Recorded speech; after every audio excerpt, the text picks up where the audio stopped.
One announcement, again, thank you to probably most of you who are here now already are the ones that helped me out by filling out this survey. If you haven't yet, though, and you're willing to, it's a no-point survey. I'm just trying to collect feedback on the class. I appreciate it if you would be willing to submit anonymous responses. And with that, are there any questions?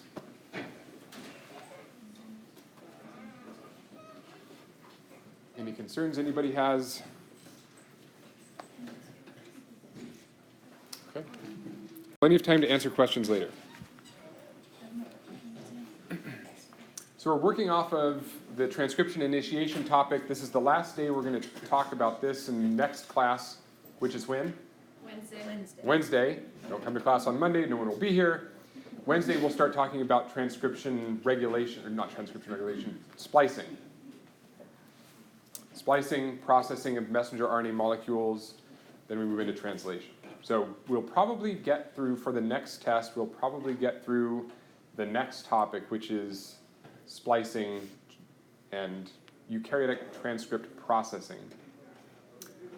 Probably won't get into translation. We've got the next test, I think, is a week from Monday. Two? So we're coming up on the next test.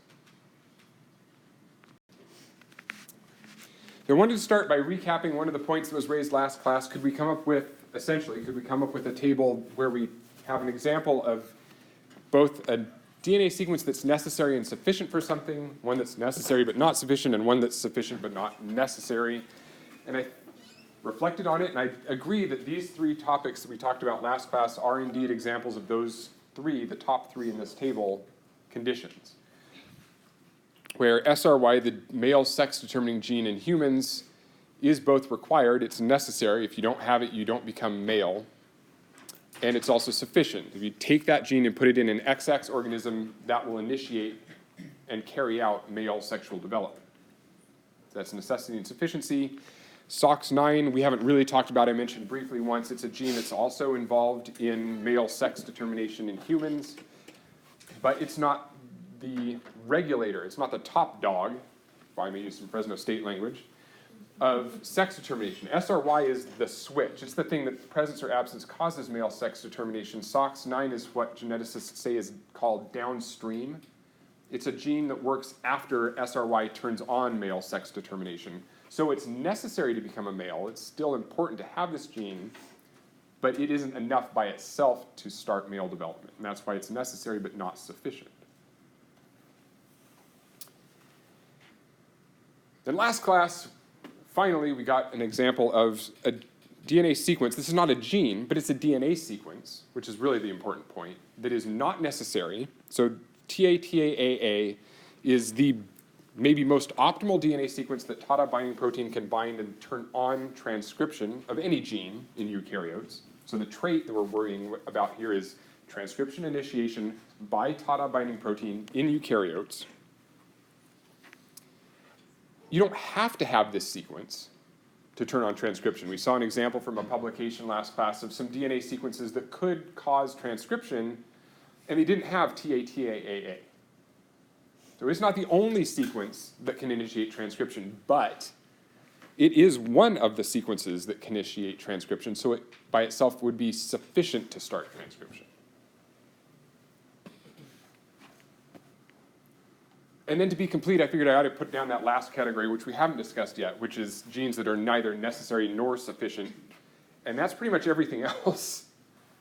Most genes, and I just put an example down here, most genes aren't necessary for most traits.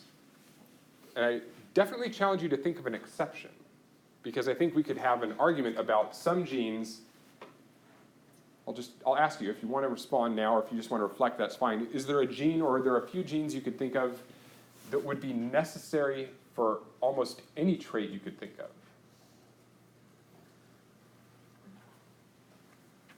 But while you're thinking about that, a lot of genes are not necessary for most traits. And the example up here is the genes that encode the proteins that live in our noses that help us detect odors in the air. Those are not required for cell division to occur. Their sole purpose is detecting odors in the air. Right? So there are lots and lots and lots and lots and lots of cases of genes that are neither necessary nor sufficient for a particular situation, for a trait.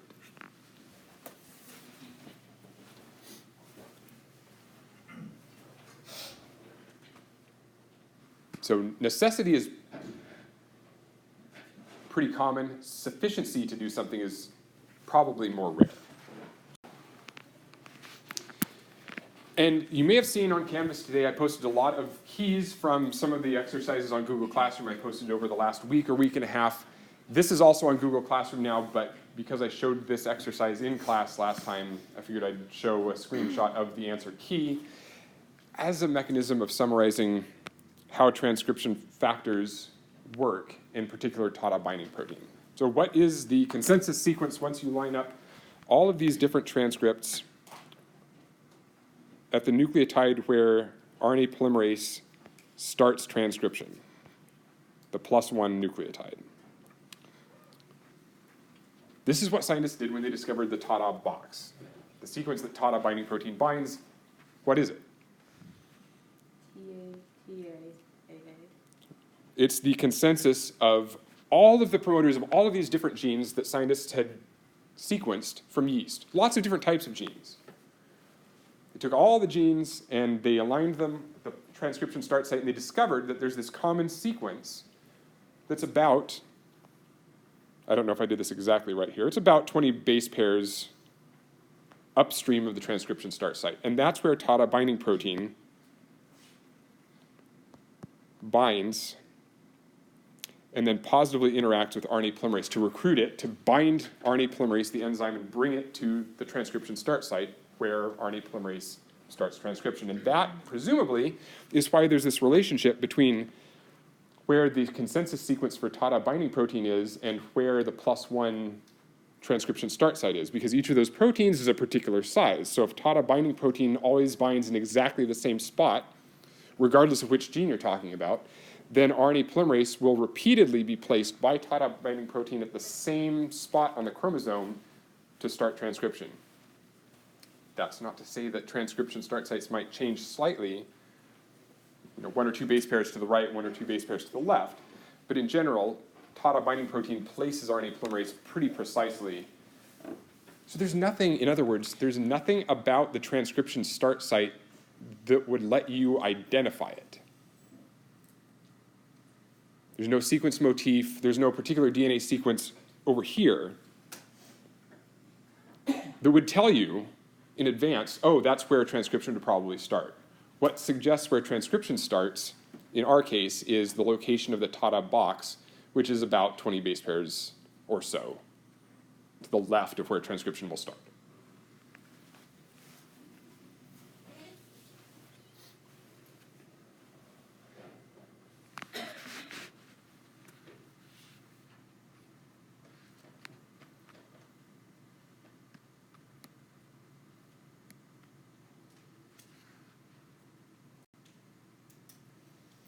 So a couple of the questions, I had a series of exercises that I asked you to consider working on for class today. So I'll run through them. Please slow me down or speed me up depending on whether or not you want more or less information. So this is a discussion question though, so you're going to have to answer. Someone will. How does the identification of a consensus transcription factor binding site represent a model? That is, in what way is the TATA sequence a model? The reason I'm using the word model is because the National Science Foundation and the American Association for the Advancement of Science and a bunch of other agencies have said that one of the things that we need to focus on most in science classes is understanding modeling. So this is a model. How is it a model? It's not like a three-dimensional, like a model of the globe or something like that. Because it seems to be like 90% of the time, something similar to the TATA AA sequence is used to start transcription. That's why it's a model and not, the end-all be-all. So what's an important distinction between a model and...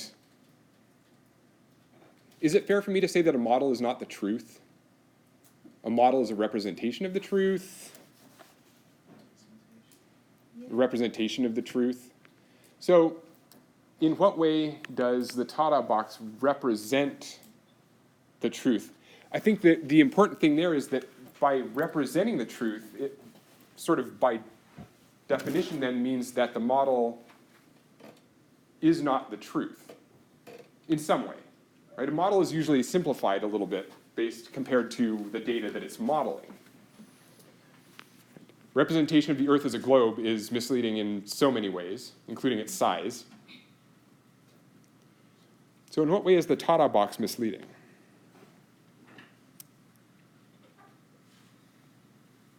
Here are 4 different sequences that may or may not be Tata box.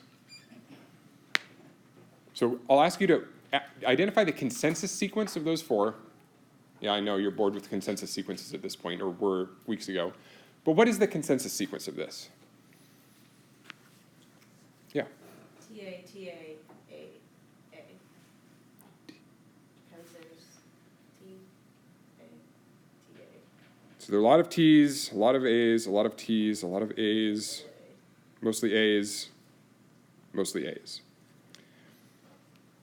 Great example of why consensus sequences are models, because what's true in this case is the model an accurate representation of the data it's derived from? It represents the data. Yes, but no one of those sequences has the exact sequence.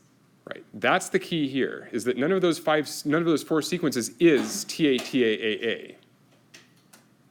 So the model in this case does not represent, in this example, which is fake, of course, the model doesn't represent a real DNA sequence. It represents the average of a bunch of DNA sequences, but that sequence doesn't actually exist. And that's one way in which this is a model. So on the other hand, then, what's the benefit of having models? If this isn't really the truth.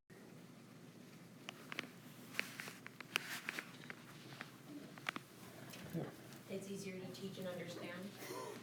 Right, yeah. Well, I mean, for me at least. It's just, yeah, it's a way to simplify complex data. One of the reasons that geneticists like consensus sequences is because it's easier to tell a computer to look for a specific DNA sequence, TATAAA, instead of here's a list of 100,000 possible sequences that are mostly like TATAAA, find all of the examples of this in this data set. It simplifies things, and usefully so.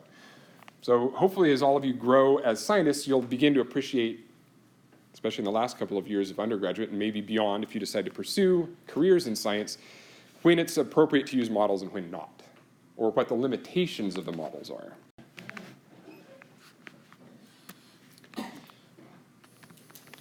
We talked about this last class, but this was one of the questions that was raised in the exercise, so I figured we should probably briefly restate the answer to this question.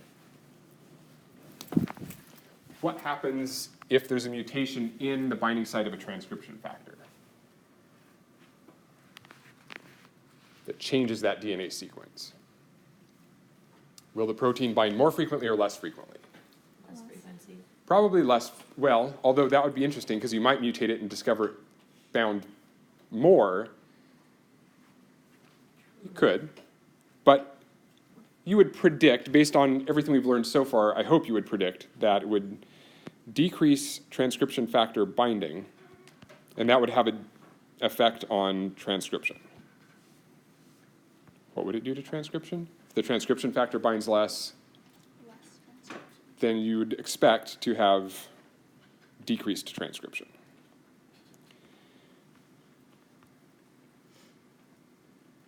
Now that's only true for transcription factors, and this is something we'll get into if we get a chance to get to gene expression regulation.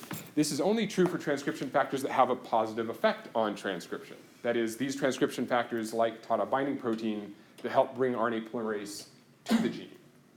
There are other transcription factors, other DNA binding proteins that have the opposite effect. Their binding DNA actually represses transcription or turns it off.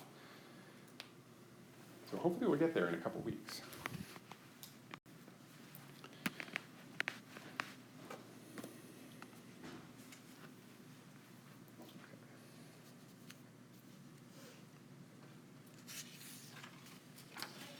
Quickly, where's the +1 nucleotide? Which of the arrows is it? So the +1 nucleotide is defined as the nucleotide where transcription starts, and that's indicated by that right-handed or the right-angled arrow. Transcription start site, TSS. That's how geneticists draw the position of the start of transcription. And then the other DNA nucleotides, the arrow on the left is a minus something. Count how many nucleotides to the left that is.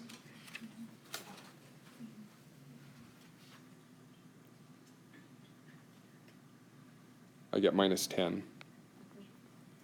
Does anybody? Minus 10? Minus 10? What about the one on the right? So we start with plus 1 at the transcription start site. That's 1, 2, 3, 4, 5, 6, 7, 8. Depends on what you think the arrow is pointing to. I thought it was 9, but it's in that range. Plus 9. Where's the gene and where's the promoter? The promoter is where the regulatory sequences are that control transcription. The gene is where transcription happens. So I hear minus 10 is the promoter. Yeah. -10 for the promoter. Agreed. Anybody disagree? Can we broaden that definition? I mean, is the promoter a single nucleotide? No, how big is a promoter? Maybe that's the right question to ask. Tens of base pairs, hundreds of base pairs, thousands of base pairs. I think it's within like 100, isn't it? It's debatable. Okay. So there is the core promoter, and it depends on the gene. There's usually a core promoter that's maybe within 100 base pairs, but the promoter itself could be thousands of base pairs long. But as stated, it's to the left of the plus 1, and by definition, the part that's transcribed is what we typically refer to as the gene.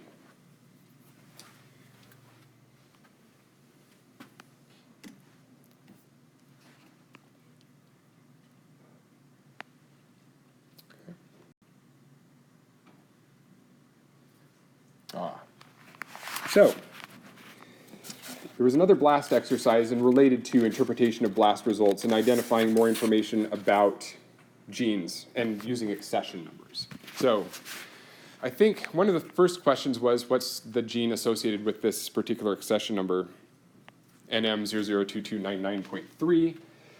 Here's how I got this answer. So, if you have questions, please voice them, follow along with screenshots, and then I might actually have to load this up on a live web browser if necessary. So, query sequence, the only thing that I did here, pasted it in, hit search.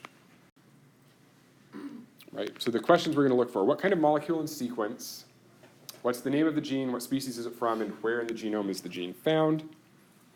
All this information you can get from the BLAST results. And you don't even have to paste in, as you just saw, you don't have to paste in a DNA sequence into the search field. You can just put in the accession number because the database knows what DNA sequence is associated with that accession number.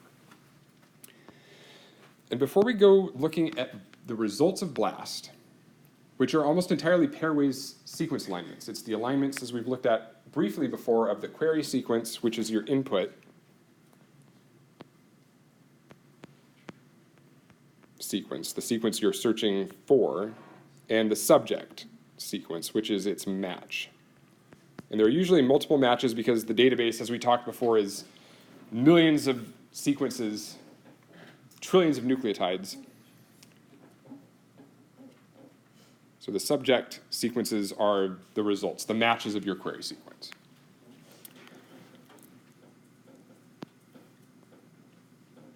I want to do a brief sort of cartoonish overview, which wasn't in any of the videos,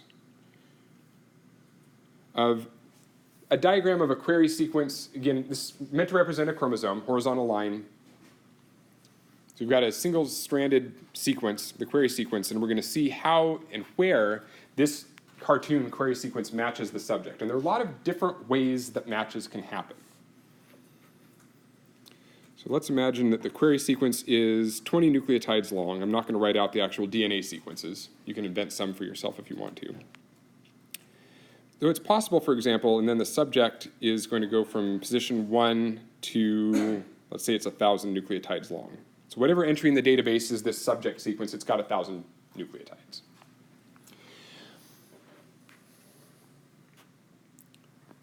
So nucleotides 1 to 5 of the query sequence could match somewhere in this subject sequence. Let's say that's from nucleotides 6 to 10. So these two black lines I'm drawing just represent the fact that that sequence, whatever is in the query sequence, is identical to that position on the subject. Wherever on the subject sequence that is. Those 5 nucleotides are the same in the query sequence and the subject sequence. There's a match.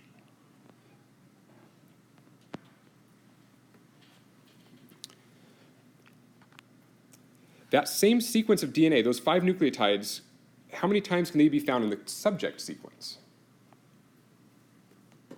Just once? They're just 5 letters, so they might occur multiple times in this subject sequence. So they might match somewhere else, like 15 to 19 base pairs on the subject sequence. So now we'd have 2 different matches. We've asked the computer, here's the query sequence, find all the places in the database that matches. So it says, well, DNA nucleotides 1 through 5 match here, but the same sequence is elsewhere in the same subject molecule, so there's multiple matches of the first 5 nucleotides of the query to multiple places on the subject. It's possible. It happens all the time. And that's just because we're looking for a string of DNA nucleotides, letters, and they're going to occur with some regularity. So then we could have something like nucleotides 12 to 15.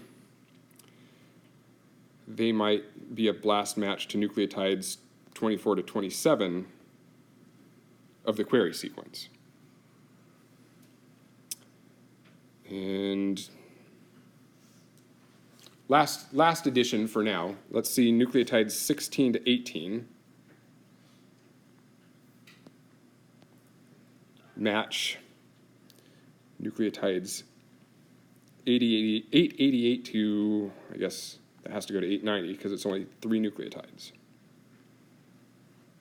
And so that is an example of the sort of process that the computer is going through as it's matching queries to sequences. It's finding all the places that different parts of the query sequence match different parts of all the subject sequences in the database. So I wanted to show this to you before we actually look at DNA sequence alignments from BLAST, because there are a few odd things about this and there are a few rules to take away from this.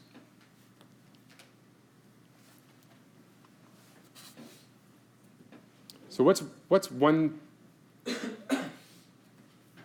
maybe not obvious thing about what's drawn up there? What's missing? What's maybe conceptually odd, strange? Is every bit of the query sequence matching the subject sequence? In other words, are there some parts of the query sequence that don't have a match? Yeah. That's okay. That bit, for example, in here, from nucleotides 6 to 11, there may not, it's unlikely, there may not be those same nucleotides in a row in any of the database entries. We can't control that. There's just no match. Same for nucleotide 19. Okay, that's unlikely. 1 nucleotide is going to be in the database. So that's one thought, is that some query sequences, some parts of the query won't necessarily have a subject match. That's fine. What else about parts of this query sequence? What other rules can we come up with? Some parts have a single match. What about the first part? Query sequences can have multiple matches to the subject sequence.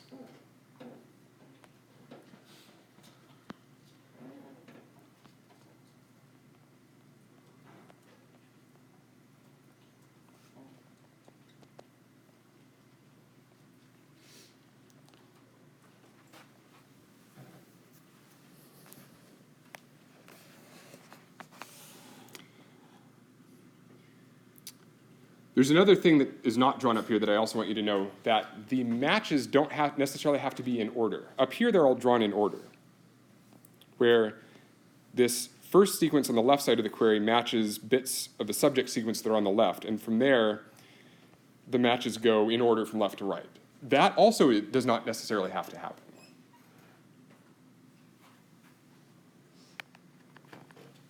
Not necessarily. So those are just 3 quick rules about reading BLAST results. There doesn't have to be a match of every bit of a query sequence. Sometimes it'll match multiple times, and this query matches to the subject can be in multiple different orders.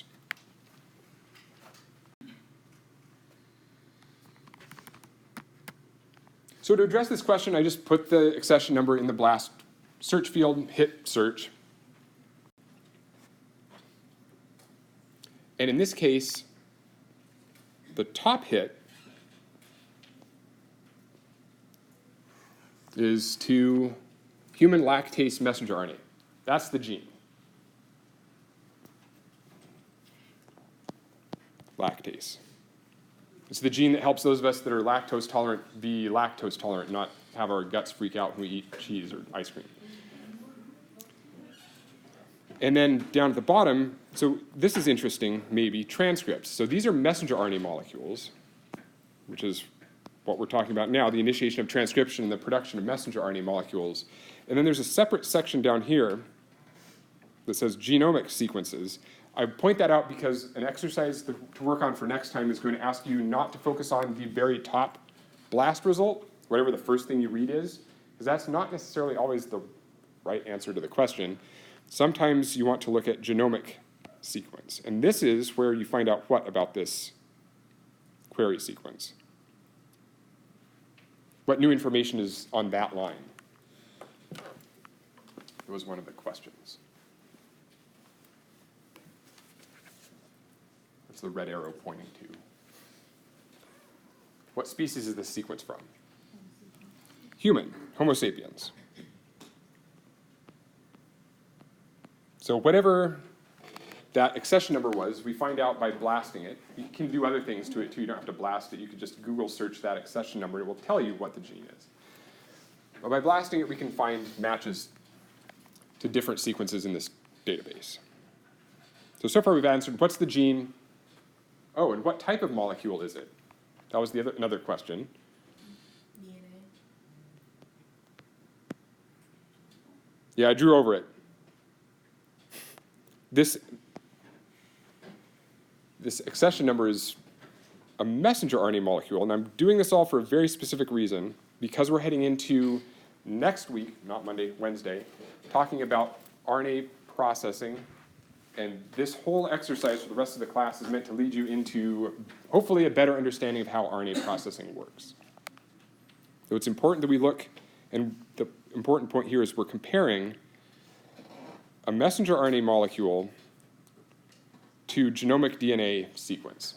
So that's the match I'm going to look at in this. I'm going to click on that link. I want to see the alignment between this messenger RNA molecule for lactase and the genome sequence, the chromosome sequence that it came from.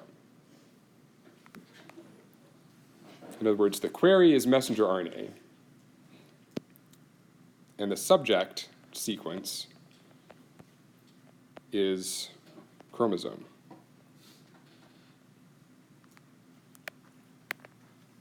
Oh, and to be completely forthcoming, that's the other piece of evidence or information we were looking for right there, was where in the genome is this gene? Chromosome 2. It says in the header of that BLAST result.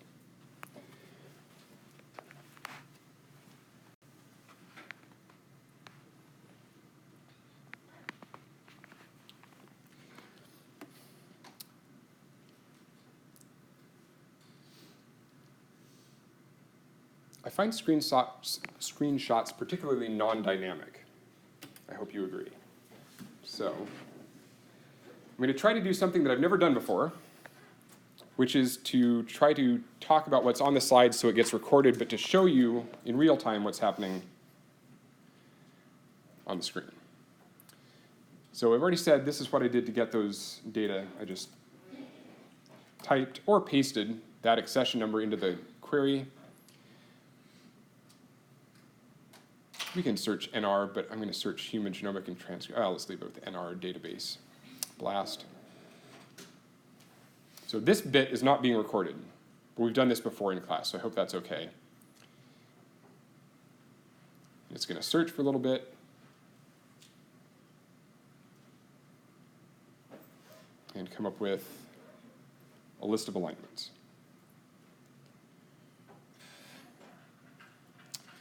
Oh dear, maybe I should have done the genomic sequence. So let's go back and do the edit search.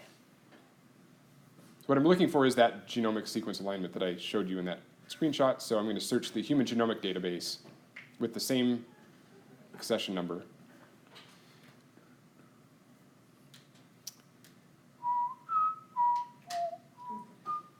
There we go. So you see we've got matches to transcripts, like on that previous screenshot, and here at the bottom, the genomic sequence. So if you're following along, that's great. Click on this link. If not, watch what happens when I click on the link. It takes me to the pairwise alignments of the query sequence and the subject sequence. And there are a few things to keep in mind when you see this screen. One of them is here at the top. It tells you the sequence ID of, this is the subject. So this is the accession number of whatever the query sequence, the lactase messenger RNA matched. And it tells you its length, which you may or may not want to know, but how long basically is, which chromosome is this? 2. Chromosome 2. So the sequence of chromosome 2 in the database is 242 million base pairs long. Okay. And this is the most important thing for right now. How many matches, that is, in that previous drawing, when I drew the lines connecting the query and the subject sequences, I drew like 5 or 6 different matches. Our query sequence matches chromosome 2 17 different times. So what does that mean? Does that mean there's 17 different lactase genes on chromosome 2? No. We're going to find out. So the first comparison they show of the query sequence to the subject sequence, and this is going to be important for the exercises that I'm going to set for you for next week to practice, is this is the 2,364th nucleotide in the query sequence. Does it tell us anywhere how long the query sequence was? Probably have to scroll back up to the top. Scroll. The query length at the very top of the page. So it's 6,288 nucleotides long.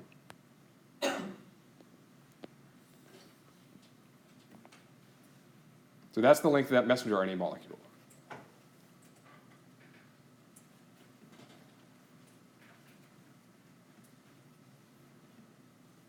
So this match starts, it's emitting the first, 2,363 nucleotides of that sequence.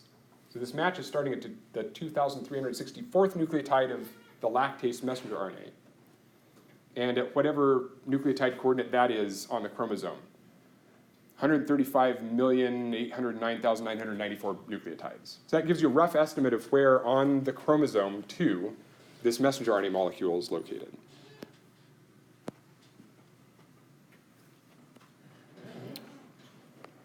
How long is this match?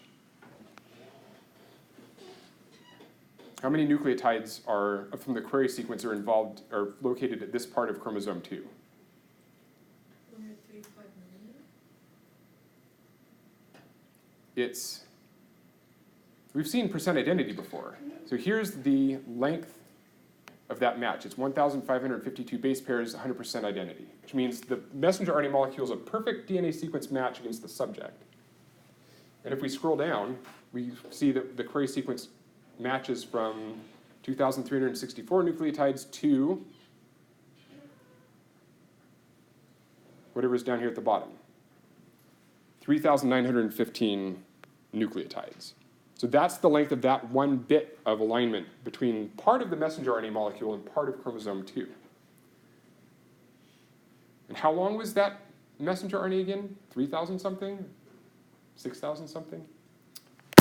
I forget, we just talked about it. 6,288. So this match is what percentage of the total length of the messenger RNA? Yeah, about a quarter, about a third, right? We've got, here we're looking at 1,552 nucleotides of the query sequence, and it's 6,000 plus nucleotides. So this is about a quarter of this gene is found between these nucleotides, 135 million, about 135 million base pairs in on chromosome 2. But it's not the start of the messenger RNA molecule. It doesn't start at nucleotide 1. It starts at nucleotide 2,364. And this match doesn't stop at the end of that messenger RNA molecule, which would be 6,288 nucleotides, the last nucleotide in that query sequence. It stops at 3,915. So what happened to the rest of the query sequence? Why isn't, if this gene really is from chromosome 2, then what happened to the first nucleotides and the last nucleotides? The first one could be the promoter sequence. Well, here's a second match. Different part of the query sequence from nucleotide 996 to nucleotide 1,720. So we found a missing bit of the messenger RNA sequence. It's just matching a different part of the chromosome. And if you keep scrolling down, you keep finding more and more of these matches of different parts of that messenger RNA molecule, here from nucleotide 5,573 to, at the bottom there, 6,279. And that matches this particular part of the chromosome, 135,788,546, to that number down there.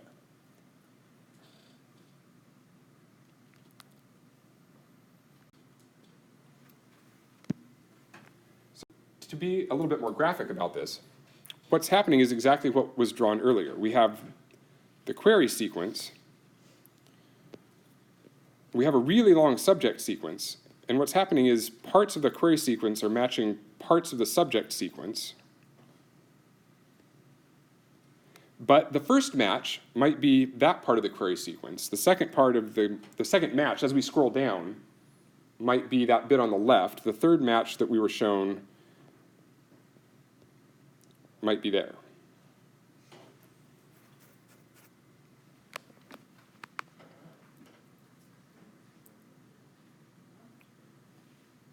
And ultimately what we're trying to figure out, and what we're going to connect with next Wednesday, don't leave yet, we're not quite done, is why are there missing bits?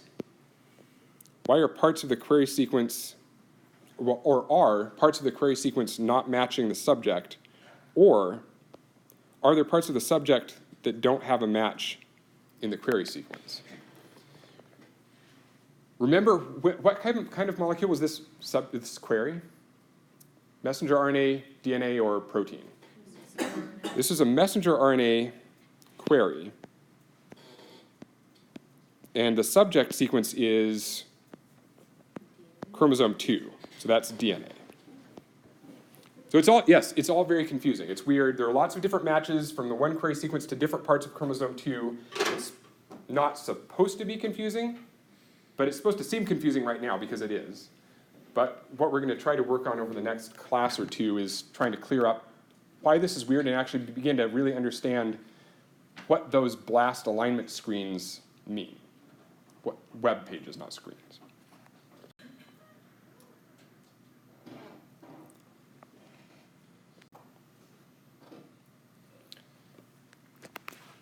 So what I'm asking you to do, please give it a try, we'll talk about it more next week, is, actually we will not discuss this Monday. How about Wednesday? To go through to do this BLAST that I just showed you, pull it up on your browser, and record on a Google Sheet, for example, the match of where the query sequence starts and where the subject sequence starts. So you'd write that down on the spreadsheet.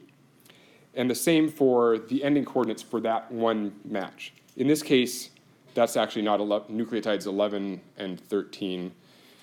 The browser window cut off the rest of the nucleotides. So there are more numbers there. The goal, in other words, is to catalog in all of the alignments. We said there were 20 or something like that, 20 different alignments of messenger RNA to the chromosome sequence. Record the start and the end coordinates of the query sequence and the subject sequence. I've put a template on the Google Sheet, so it'll be easy to, hopefully easy to see what to do and where to put this information. But it's going to be useful to figure out what's going on with why this blast is giving us these weird results.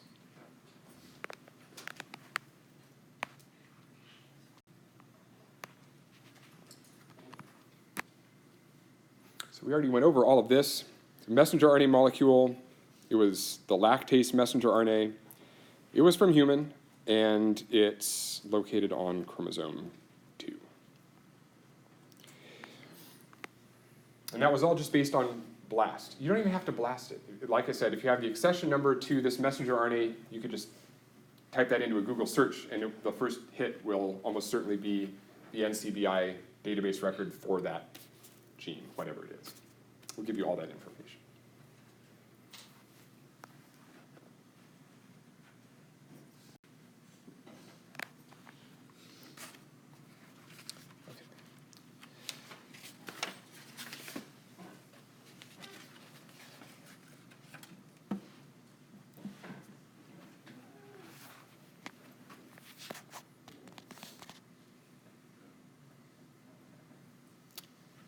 Because we're nearing the end of transcription initiation, it's pretty important to get the distinction between the coding strand and the template strand of DNA.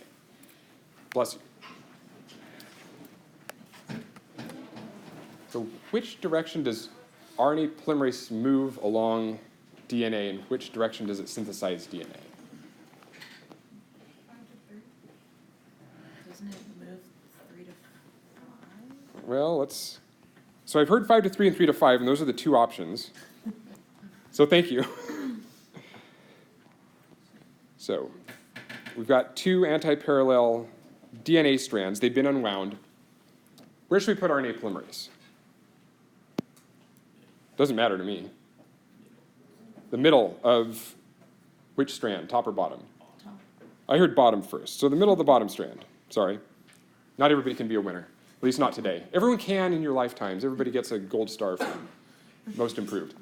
Sorry, my kids are in sports and drama and stuff. And you know, like everybody gets a, yeah, everyone gets a plaque for participation. Anyway. Okay, so this is RNA polymerase. And it's going to add the first nucleotide. So I'll do the RNA nucleotides, the ribonucleotides, not the deoxyribonucleotides in blue. So let's say that DNA is A on the top, that means, or A on the bottom means T on the top, and I'll just randomly generate some sequence around that.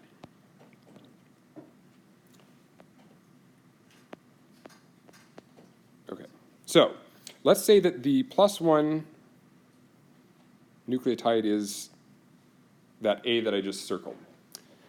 What's the nucleotide, ribonucleotide, that RNA polymerase is going to start creating this transcript with? It's going to, whatever base pairs with A. T. TU, yeah, Oh. right? It's U because this is RNA, so they're U's instead of T's. Trick question, but well done. So we will put a U there. Here's the key.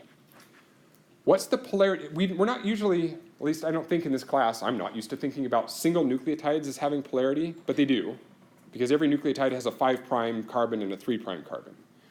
So even though we know that a single nucleotide, well, it's there, where's its 3' end, just of that one nucleotide? Is it the left side or the right side? The right side is the 3' side. Right. So this nucleotide, even though it's just one nucleotide, still has polarity. It still has a 5' end and a 3' end. It has to be antiparallel to the bottom strand, the strand that RNA polymerase is reading. So here's the really important question. What's the next nucleotide that gets added by RNA polymerase to this new transcript? U. So it's going to add to the 3' end of the nucleotide, which is here. So it's going to add whatever complements that next A. So that's A, U, as you said. And then the next thing it's going to add is an A. So which direction is RNA polymerase moving along this DNA strand? 3'5". Moves from 3' to 5'. Just like DNA polymerase. DNA polymerase reads nucleotides 3' to 5' as it synthesizes in reverse polarity. Same is true for RNA polymerase. That protein moves this direction along that strand and then adds new nucleotides by base pairing. So where in this diagram, left side or right side, is the TATA box, if this is a eukaryote? To the left or to the right?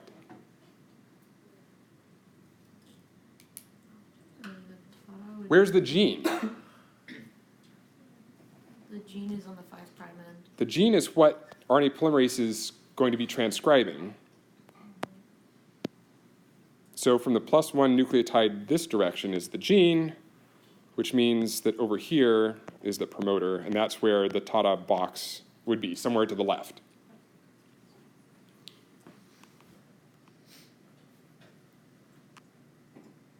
And we only know that because RNA polymerase transcribes genes. So the direction it's moving is the direction the gene is in, and the opposite direction is going to be the promoter. If RNA polymerase were moving in the direction of the promoter, then that protein would physically run into TATA binding protein, and the other proteins that are maybe still bound at the promoter would be able to move that direction.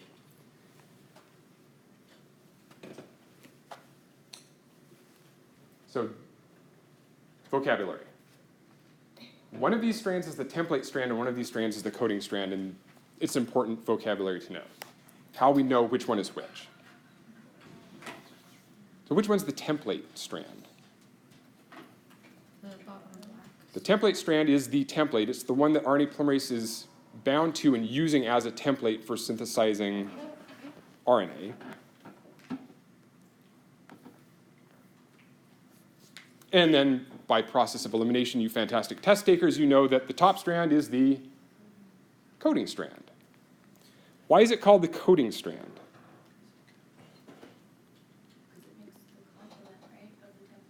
It's the complement of the template, which means that its sequence, the sequence of the coding strand, is the same as the sequence of the RNA that's produced, except for U's instead of T's. That's why it's called the coding strand, is because if you read the coding strand, you get the sequence of the transcript. So you don't have to remember both of those, you just have to remember one or the other. I find it easier to remember that the template is the one that RNA polymerase is bound to, or at least reading. And then the other one is the coding strand. Any questions about that?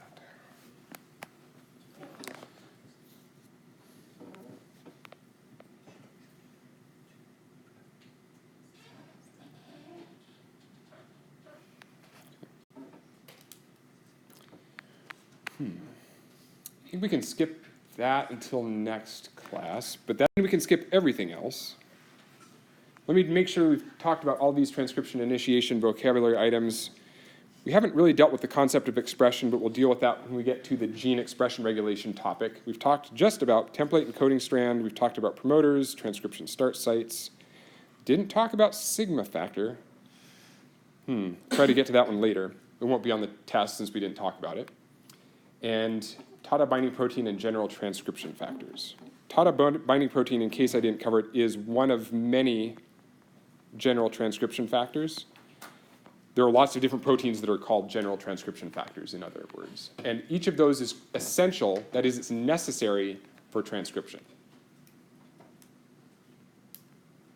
So in other words, if you're a protein and you're labeled a general transcription factor, it's because you're necessary, you have to be there for transcription to start. There's more than just TBP. And we've done where a gene starts, all about where TBP binds the promoter and positions RNA polymerase to start transcription. Where it stops, nobody knows. Just kidding. It's Friday, play with it. We're going to talk about that in the next topic, which is processing. Transcription elongation, termination, and RNA processing.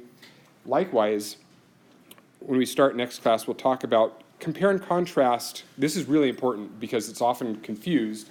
What the difference is between DNA replication and RNA replication is in terms of how they start. I want to make sure we've got time to compare and contrast that.